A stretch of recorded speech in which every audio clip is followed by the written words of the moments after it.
Hello guys, ang ibabahagi ko sa inyo ngayon ay kung paano natin buksan itong ating Joson Spider Audio Mixer. Bago pa ito sa atin pero nung nagkabit tayo ng 6.35mm na audio jack natin ay nung tinanggal natin ay aksidenteng naputol at naiwan yung tip nito at hindi natin siya kayang tanggalin mula lang dito sa labas kahit anong gamit natin ng pang-ipit, no? Medyo mahigpit yung kanyang pagkakabit. Kaya kailangan natin buksan ito at para matanggal natin yung naiwang parte dun sa loob. Babalik ta rin lang natin dahil nandito sa likod ang kanyang mga screws. I-unscrew natin itong kanyang back panel.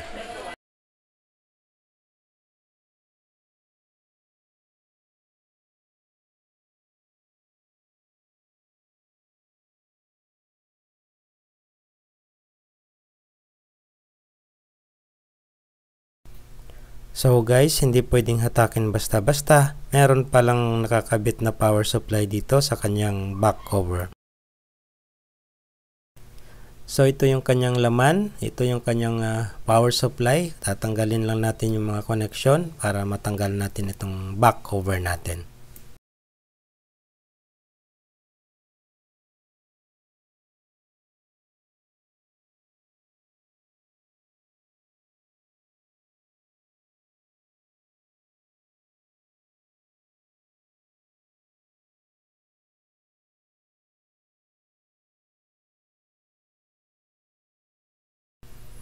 Ito yung kanyang pinaka power supply, no? Itabi muna natin ito. Ang target nating buksan ay dito banda. Kailangan natin mabuksan lahat ito.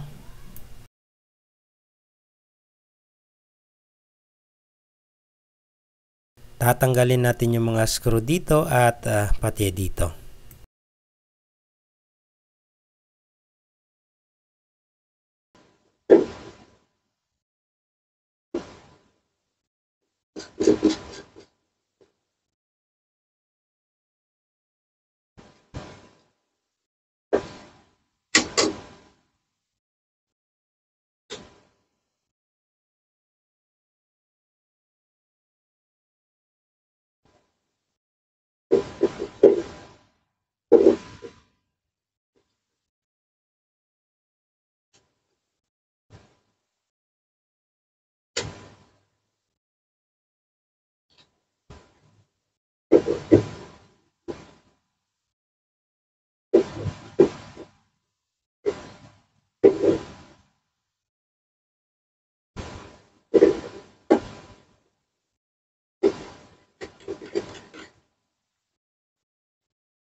Iwan natin ang isang tornilyo dito sa gitna para maging stopper niya para hindi ka agad mahulog.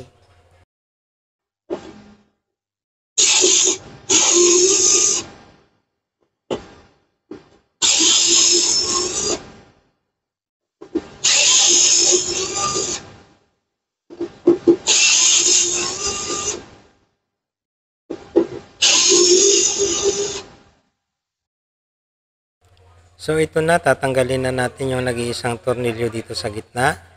So ayan, tanggal na siya. So yung purpose natin kaya sa gitna yung iniwan nating tornilyo para pantay yung kanyang pagbaba. Kasi kung sa gilid ang naiwan ay maaaring lumambitin at baka mabasag pa yung ating PCB board.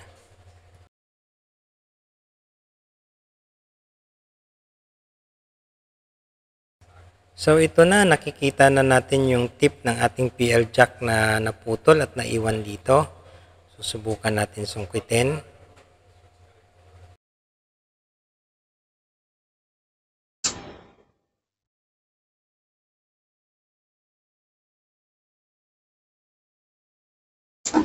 Hindi talaga natin siya matanggal, no, kasi hindi siya kasya sa butas dito sa ilalim. Kaya gagawa na lang tayo ng ibang paraan.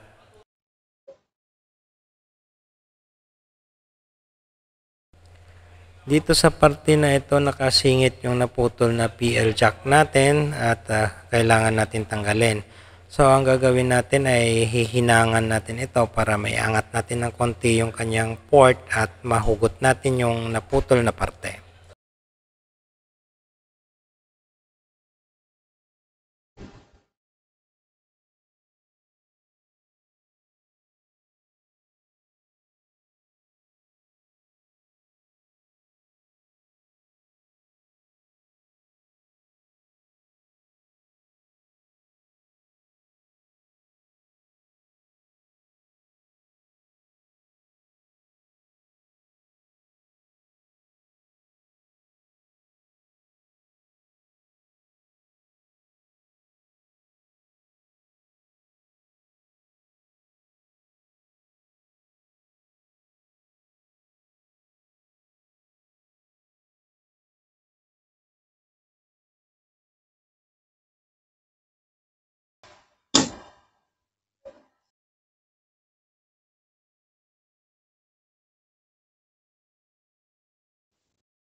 Medyo umangat na siya ng konti. Subukan natin ulit siyang hugutin.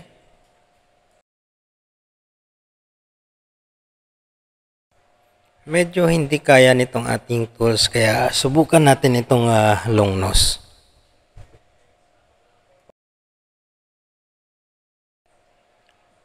Ayun, natanggal na natin. So, maliit lang ito, no? Pinahirapan tayo ng maliit na ito.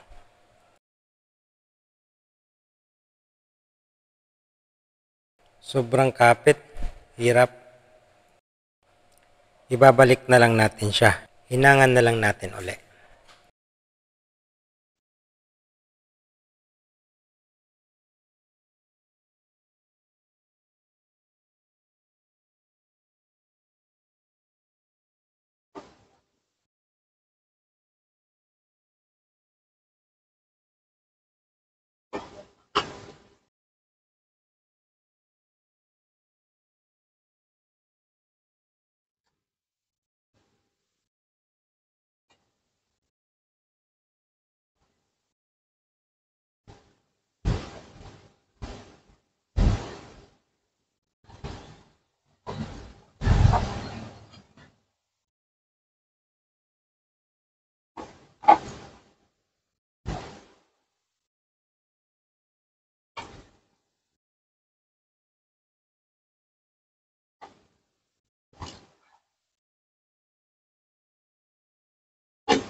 Lagyan pa natin ng isa para dalawa na yung kapit.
Bago natin ibalik lahat ng mga screws ay testing muna natin para masigurado natin na gumagana siya.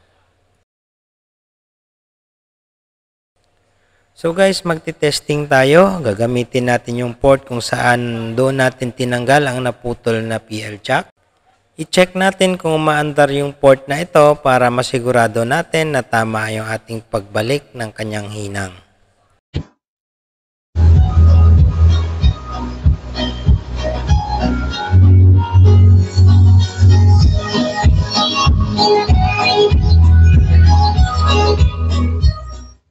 So guys, gumana naman siya ng maayos kaya okay na ito. Ibabalik na lang natin ang lahat ng mga tornilyo at pwede na natin gamitin ito. Thank you very much and God bless.